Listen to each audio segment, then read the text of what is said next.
2025-yil respublikamizdagi barcha sohalarda bo'lgani singari Milliy tibbiyot markazida ham juda ham keng va samarali ishlarga boy yil bo'ldi. Oxirgi yillarda e'tibor berayotgan bo'lsalaringiz, respublikamizda hamma sohalarda juda yosh O'zbekistonimizda juda katta rivojlanishlar, o'zgarishlar bo'lyapti. Xalqimizda yashash sharoiti ancha yengillashdi. Ko'chalarimiz mashinalarga to'ldi. Больницаlarimiz, ya'ni kasalxonalarimiz yangi dunyo standartlariga javob beradigan apparatlarga to'ldi. Mutaxassislarimizni juda ko'pchiligi mana hozir ochilgan el-yurt jamg'armasi va turli jamida respublika jamg'armalari tufayli borib o'qib kelish imkoniyatlari paydo bo'ldi. Yoshlarimizga o'sha chegaralarimizdagi eshiklarning ochilganligi sababli va dunyo mamlakatlari bilan hamkorliklarimiz yengillashgani, ya'ni O'zbekistonni tanib boshlaganligi tufayli yurtimizda juda ko'p kadrlarni o'qitish va yangi texnologiyalar, yangi operatsiyalar va respublikamizda uzoq yillar yechimini topa olmayotgan sohalarda ham juda katta yangiliklar bo'lyapti. Bu albatta respublikamizning yanada rivojlanishiga, xalqimizning sifatli yashashiga turtki bo'ladi. 2025-yil Milliy tibbiyot markazi uchun alohida yil bo'ldi deb hisoblayman.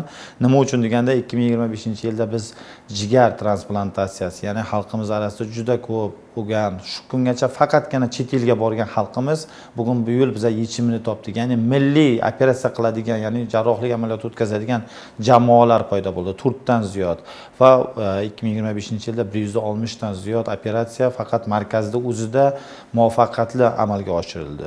Respublika viloyatlarida, ya'ni o'sha ko'p tarmoqli tibbiyot markazlarida Andijon, Farg'ona, Samarqand, Surxondaryo, Buxoro, Xorazm viloyatlarida jigar transplantatsiyasi amalga oshirildi. Respublikada birinchi bo'lib hududlarda, ya'ni o'sha hududlardagi moddiy texnik bazalar shunga javob berishi ekanligini, imkoniyati bor ekanligini ko'rdik. Bundan tashqari Milliy tibbiyot markazi respublikamizda eng ko'p, ya'ni hammadan oldinda deb xursand bo'lsak bo'ladi.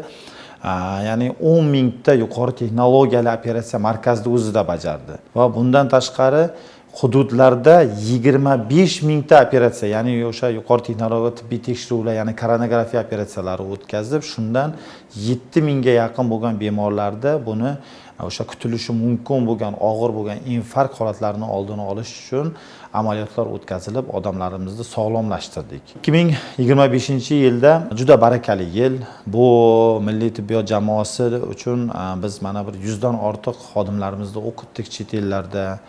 Va o'sha o'qitgan xodimlarimiz bizga yana shunaqa imkoniyatlar berdiki, respublikada urologiya sohasida mala invazivni bironta kesiqsiz operatsiya, ya'ni bugungi kunda bizda urologiyada 90-95% operatsiyalar umuman kesiqsiz tabiiy yo'llar orqali kirish orqali bajarilyapti. Neyroxirurgiyada, ya'ni respublikamizda umuman yechimi bo'lmagan Parkinsonizm, epilepsiya kasalliklarini operatsiya qilishni yo'lga qo'ydik.